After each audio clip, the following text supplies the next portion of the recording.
आइए जानते हैं आज की कुछ अंतर्राष्ट्रीय खबरों को। पहले एक नजर आज की हेडलाइंस पर। वैज्ञानिकों का दावा, हवा से भी फैल सकता है कोरोना, WHO से नए दिशा निर्देश जारी करने की मांग। कोरोना संक्रमण के मामले में तीसरे स्थान पर पहुंचा भारत, रूस को भी पीछे छोड़ा। तेजस्वी ने आरजेडी के 15 साल के शासन के लिए बिहार के लोगों से एक बार फिर मांगी माफी। संक्रमण का खतरा, चीन के शहर में ब्यूबानिक प्लेग के 2 मरीज मिले, अलर्ट जारी। अमेरिका से मिसाइल और लेजर गाइडेड बम से लैस ड्रोन खरीदने की तैयारी में भारत। विकास दुबे की कहानी, उसकी मां की जुबानी, 6 बीघा जमीन ही सबका काल बन गई। गैंगस्टर के घर से 15 जिंदा बम बरामद होने के बाद पुलिस ने कहा माओवादियों की तरह काम करता था विकास दुबे। अमेरिका में 9/11 के हमले से बचकर भागे शख्स की कोरोना ने ले ली जान। प्रधानमंत्री ओली ने कैबिनेट की बैठक में मंत्रियों से पूछा, साफ बताओ किसकी तरफ हो। आज से खरीदे सस्ता सोना। रणवीर की लुटेरा के 7 साल पूरे। और विराट कोहली के खिलाफ शिकायत की जांच करेगा बीसीसीआई एथिक्स अधिकारी।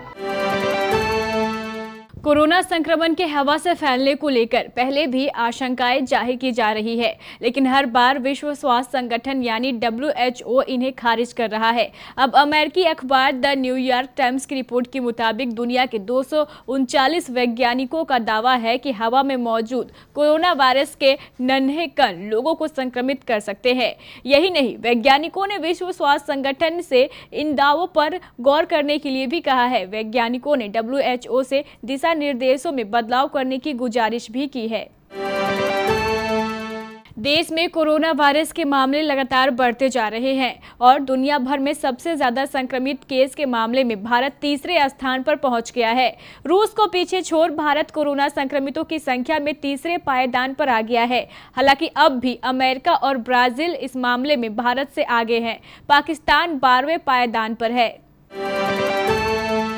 बिहार विधानसभा में नेता प्रतिपक्ष तेजस्वी यादव ने रविवार को राजद के 24वें स्थापना दिवस पर राजद के 15 साल के शासन के दौरान की गई गलतियों के लिए एक बार फिर जनता से माफी मांगी। पार्टी की ओर से देश भर में लगातार डीजल और पेट्रोल की कीमतों में बढ़ोतरी को लेकर 5 किलोमीटर की साइकिल रैली का आयोजन के दौरान तेजस्वी ने यह माफी मांगी। उल्लेखनीय है कि तेजस्वी की ओर से 3 दिनों के भीतर माफी की यह दूसरी अपील है।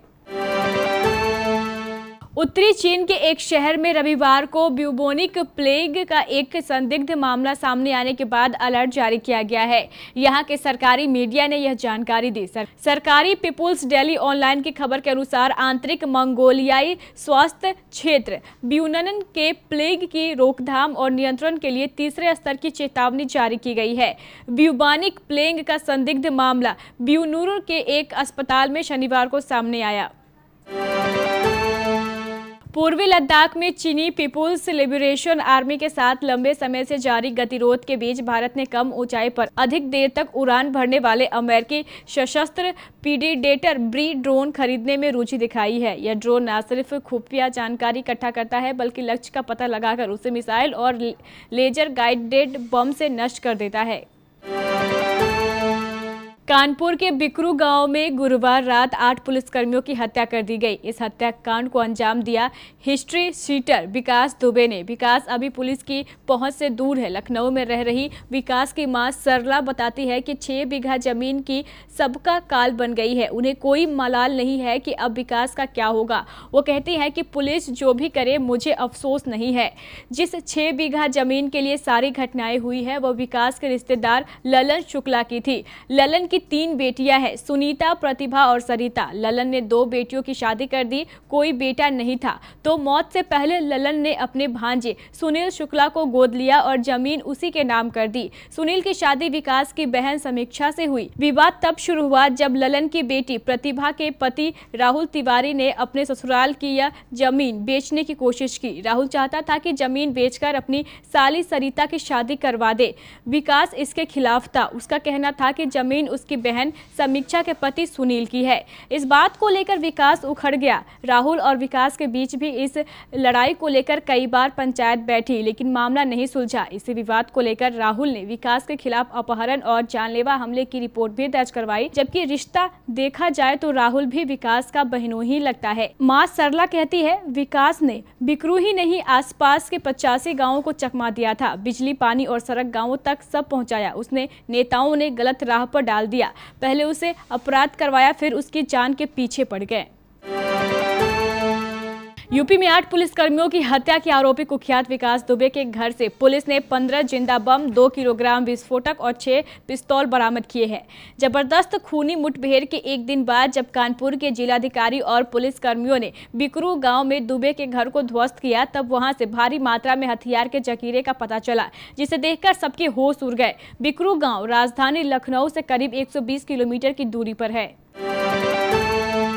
अमेरिका में 11 सितंबर 2001 को वर्ल्ड ट्रेड सेंटर पर हुए हमले की एक तस्वीर में धुएं के गुबार और मलबे से बचकर भाग रहे व्यक्ति की कोविड-19 संक्रमण से मौत हो गई है। उसके परिवार ने इस बात की जानकारी दी। पाम बीच पोस्ट के मुताबिक न्यूयॉर्क के रहने वाले इस इलेक्ट्रिकल इंजीनियर स्टीफन कूपर की 28 मार्च को डेलेर बीच के मेडिकल सेंटर में कोविड-19 के कारण मृत्यु हो गई थी। नेपाल की सत्तारूढ़ नेपाल कम्युनिस्ट पार्टी टूट की कगार पर है। उसके अध्यक्ष और प्रधानमंत्री केपी शर्मा ओली ने अपने मंत्रिमंडल के सहयोगियों को किसी भी रिश्ते के लिए तैयार रहने को कहा है। ओली ने शनिवार शाम हुई कैबिनेट की आपात बैठक में अपने मंत्रियों से कहा है कि वे साफ बताएं कि किसकी तरफ है, किसका समर्थन करेंगे या उनकी सरकार के खिलाफ है, क्योंकि पार्टी और देश मुश्किल में है। यह जानकारी बैठक में मौजूद एक मंत्री ने दी। बैठक में हुई औपचारिक बातचीत का ब्यौरा जारी नहीं किया गया। मोदी सरकार एक बार फिर आपके लिए सोमवार 6 जुलाई से सस्ता सोना लेकर आ रही है। 10 जुलाई तक आपके पास सॉवरेन गोल्ड बॉन्ड में निवेश करने का बेहतरीन मौका है। सॉवरेन गोल्ड बॉन्ड में निवेश को फिजिकल रूप से सोना नहीं मिलता है। यह फिजिकल गोल्ड की तुलना में अधिक सुरक्षित है। इस वित्तीय वर्ष में यह चौथा मौका है जब सरकार सॉवरेन गोल्ड बॉन्ड जारी कर रही है। रणवीर सिंह और सोनाक्षी सिन्हा स्टारर फिल्म लुटेरा को 7 साल पूरे हो चुके हैं। इसके अलावा सुशांत सिंह राजपूत की आखिरी फिल्म दिल बेचारा के ट्रेलर रिलीज की डेट भी सामने आ चुकी है। साल 2013 में रिलीज हुई फिल्म लुटेरा रणवीर और सोनाक्षी सिन्हा के करियर की सबसे संवेदनशील फिल्मों में शुमार की जाती है। इस फिल्म ने बॉक्स ऑफिस पर भले ही सफलता हासिल नहीं की हो, लेकिन धीरे धीरे इस फिल्म की लोकप्रियता में इजाफा हुआ और इसे आज एक कल्ट फिल्म का दर्जा हासिल है। फिल्म के 7 साल पूरे होने पर रणवीर सिंह ने इंस्टाग्राम पर एक पोस्ट शेयर किया है। बीसीसीआई के आचार अधिकारी डीके जैन ने रविवार को कहा है कि वह भारतीय कप्तान विराट कोहली के खिलाफ मध्य प्रदेश क्रिकेट संघ के आजीवन सदस्य संजीव गुप्ता द्वारा हितों के टकराव की शिकायत की जांच करेंगे। गुप्ता ने इससे पहले भी दूसरे खिलाड़ियों के लिए खिलाफ इस तरह के आरोप लगाए थे, जिन्हें बाद में खारिज कर दिया गया था। गुप्ता ने अपनी नवीनतम शिकायत में आरोप लगाया है कि कोहली एक साथ 2 पदों पर काबिज है।